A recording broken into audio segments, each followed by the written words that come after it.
We always heard that renting a car in Iceland is really expensive, but we managed to rent a car in $120 for 3 days. We have no clue what we rented, how small the car is going to be, and what is the process going to look like. But we're going to take you with us and share all of that with you in this video. Let's go.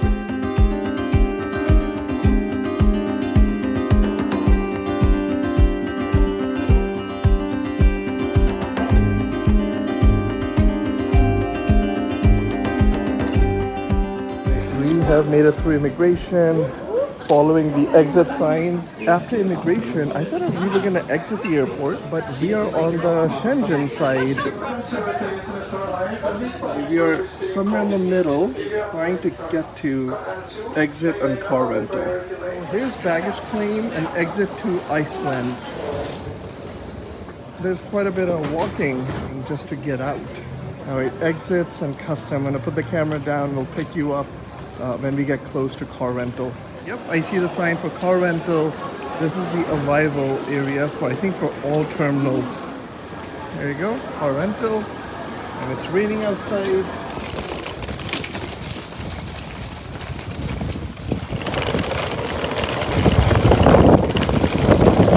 It is windy and cold. And I hope my camera survives this rain. We have to walk from there, go by the buses, run across, and the car rental line is here. And I noticed from the plane to the outside, it's quite a bit of walking that you gotta do. So you gotta keep that in mind, budget that time. Pack your jackets handy. Yes. Don't be like me. Alia's doing her styling. No, but not styling. I'm packed. Just know that as soon as you get off the airplane, you have some walk by the bus to the airport, and even for the car rental, you have a good walk. So if it's raining like this and it can be cold, just pack your jackets and umbrellas or whatever you need handy. I packed it in the carry-on. It's still handy, but I just didn't make the effort to take it out, not knowing how long the walk is going to be. And it's about 55 degrees or so. But the real, I don't know, wind chill is probably like 43 because it's 40 miles per hour gusts. Oh, there we go. We're gonna start moving. Right. Woo! Man, it's windy. So it's a process. Only because the weather is rainy and windy, so it feels like quite a bit. I think this made the rental car. This is like a 5-minute bus ride to the car rental. Oh, okay, so there are bus stops. 60 or Sixt was bus stop number 1. We missed that. And now walking in the rain and the wind. From a car rental perspective, it's definitely an experience. And if the weather was nice, we wouldn't probably say anything. But keep in mind that it's not as simple. Bus, waiting, crowd, and now weather that you gotta deal with to get to your car rental. There's Sixt or 60. We'll learn how to pronounce that once we're inside. Oh, look at the small Toyota. We did buy the smallest, cheapest car available. So let's see. We're gonna go into Sixt. Alright, Alia, ready to rent from Sixt? I'm actually very excited about a snug car, and also because it's a different country, so driving does make us a little bit nervous, so it's good if you have a smaller car. So here we are at Sixt. That's the correct pronunciation.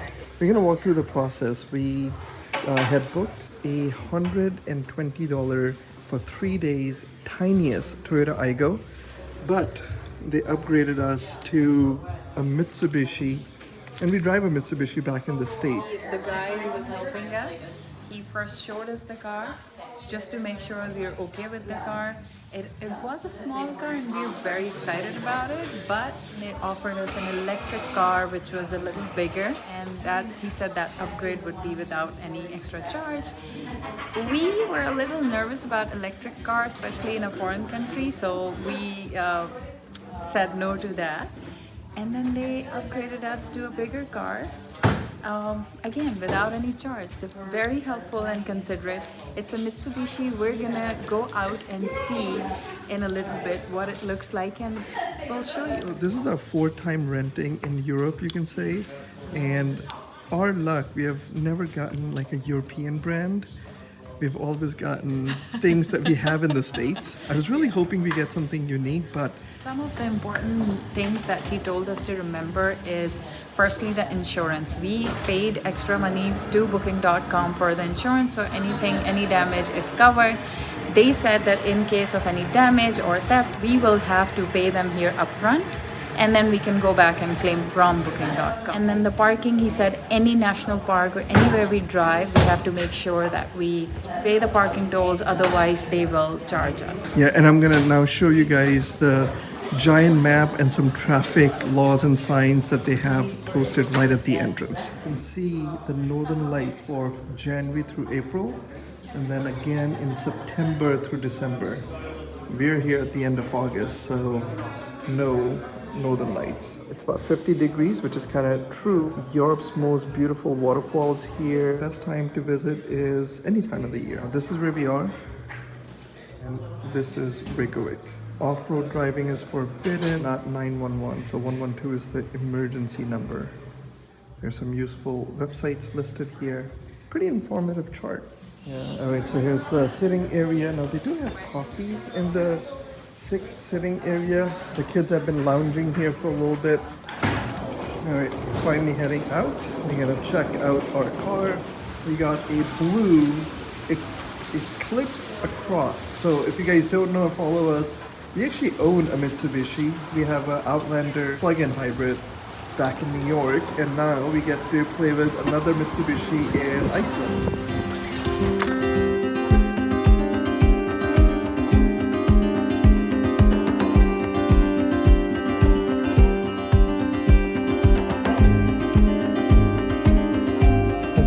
So we are exiting. We are in our very nice car because heated seats, we needed that today.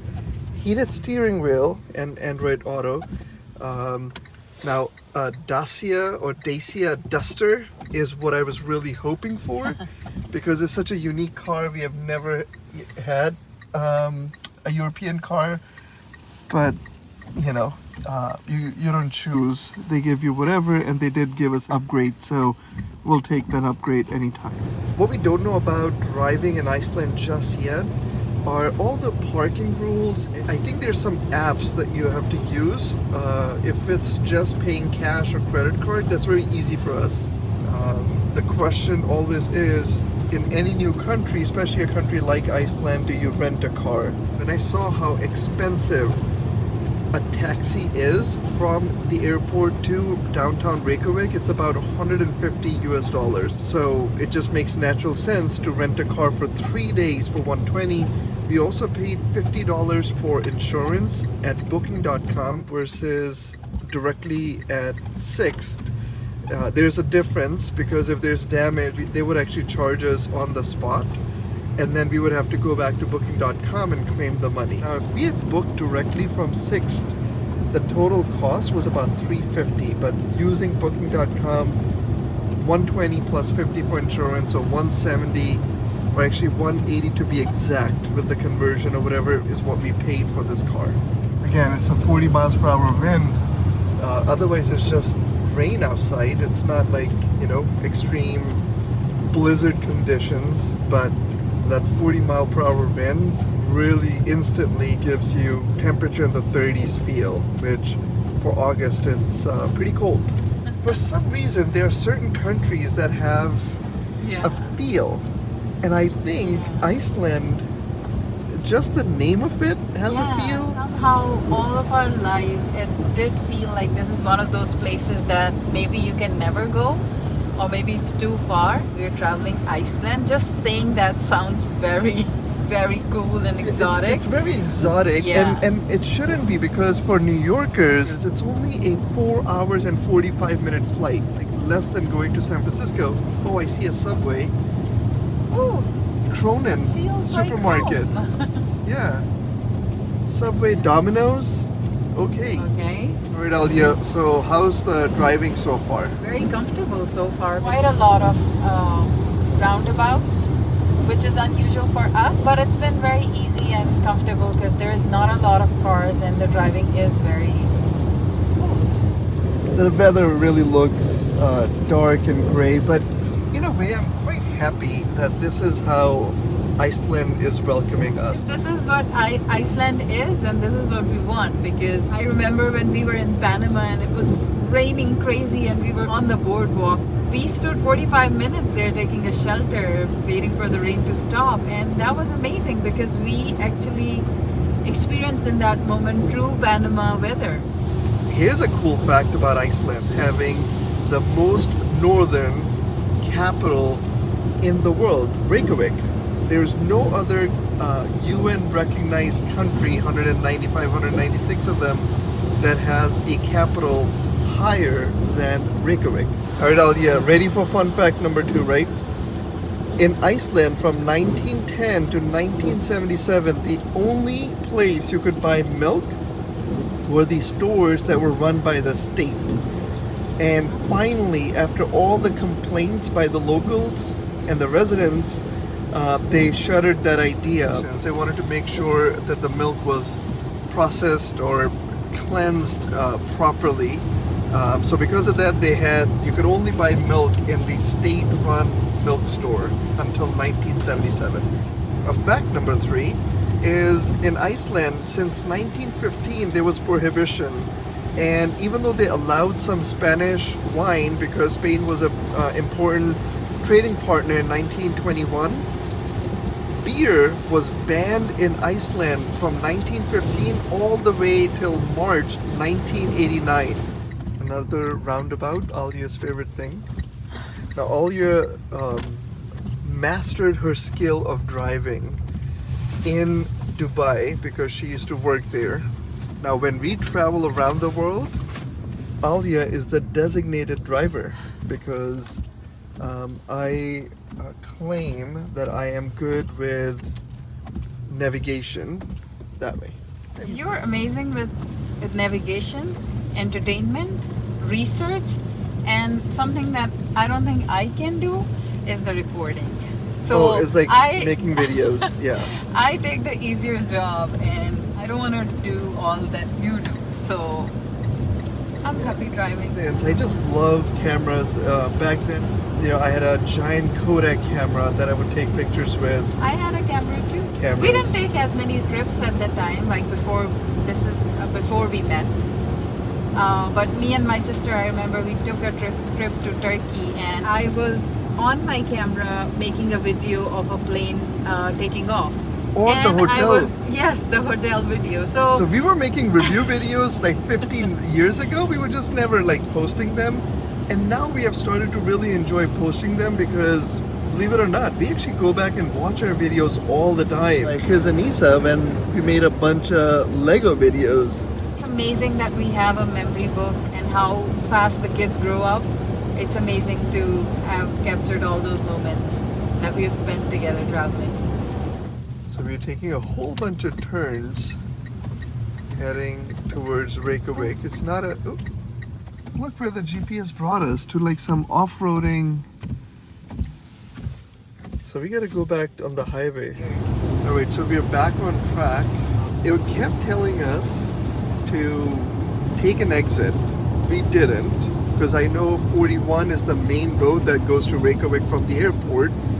And now it dropped from 56 minutes down back to 30 minutes. So I think we're on the right path. There's definitely some traffic ahead, right? The interesting fact about me, there was only one channel called the TV from 1966 till 1987. Took a day off every Thursday. And they also took the month of July off. So for a whole month, there was no TV. You're passing by Hotel Beller. Alright, we noticed that there's a city gardener who is driving a lawnmower using a remote control. Let's see if that's true. Yeah.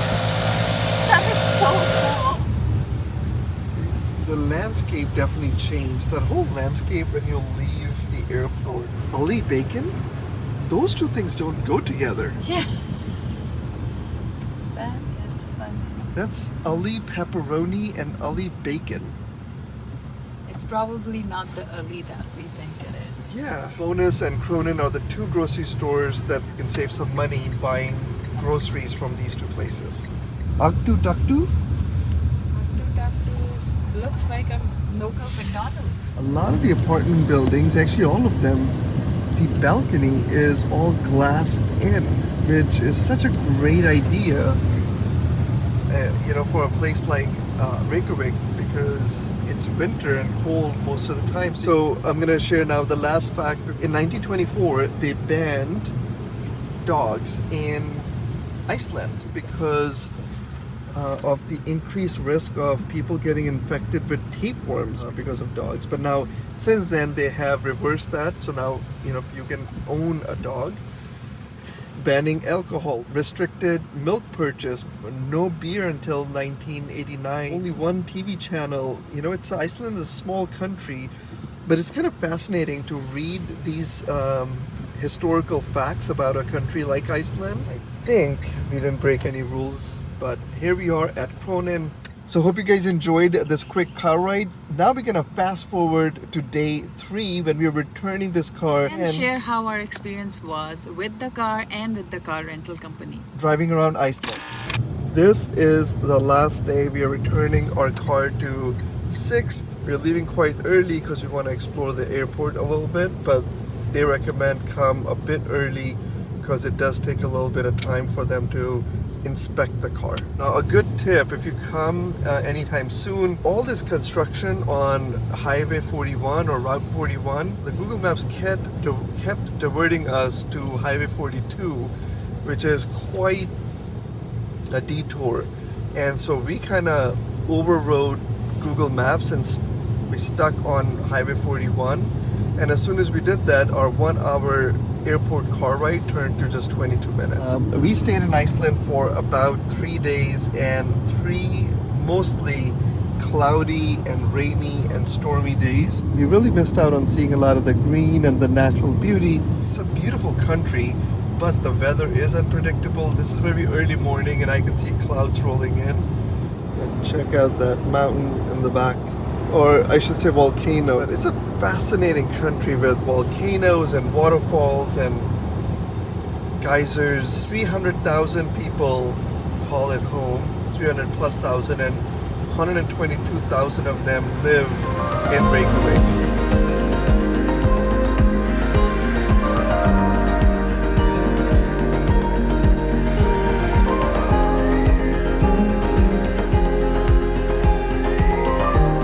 Okay, so as we're driving by, we're talking about lava and we're talking about mountains and eruptions, and you can see this is on our way to the airport. God, this is unbelievable. We were just talking about it, very random, a discussion on lava, and we're like, oh, it could be anywhere because this is the land of fire and ice. And we didn't see anything, we didn't see any tours that would offer to take you to something like this, but oh my god, right from the highway. And now this makes sense because we were looking into this area and it said this area is closed for a few years. Oh my,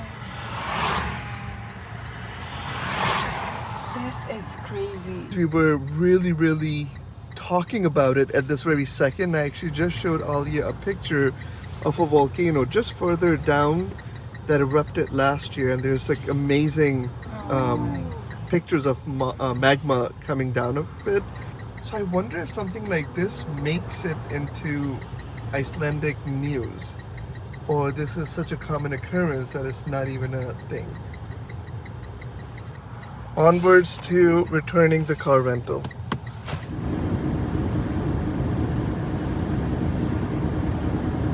This is the Reykjavik Airport with the red ceiling, and this is Sixt. So like maybe about 4-minute bus ride. A lot of people returning and filling their gas.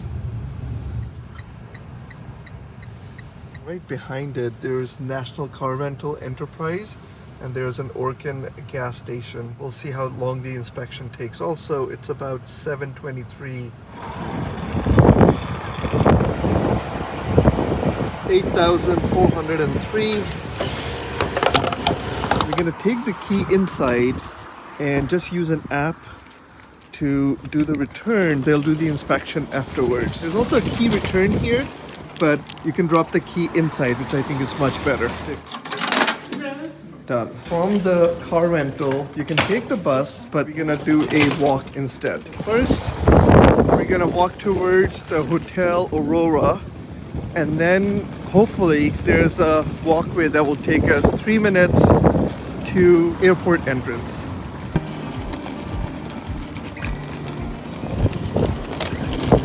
Alright. So, yeah, it's about 5 minutes, I would say. But hopefully there's a crossing, because all I see is a road.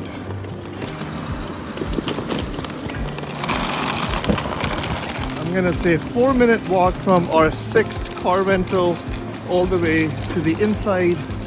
The bus was taking about 15 minutes or so to come in, so this is definitely a quick walk that if you can do, it's better than standing out in the cold. On our way to the airport, we got to see real lava. Oh, we can say we love Iceland. That's the land of fog and ice. Iceland. That's Alia. Always smiling. Isn't it a land of fire? Oh yeah, the land. Far. Oh my God, there's a guy on a bike in this weather. That is impressive.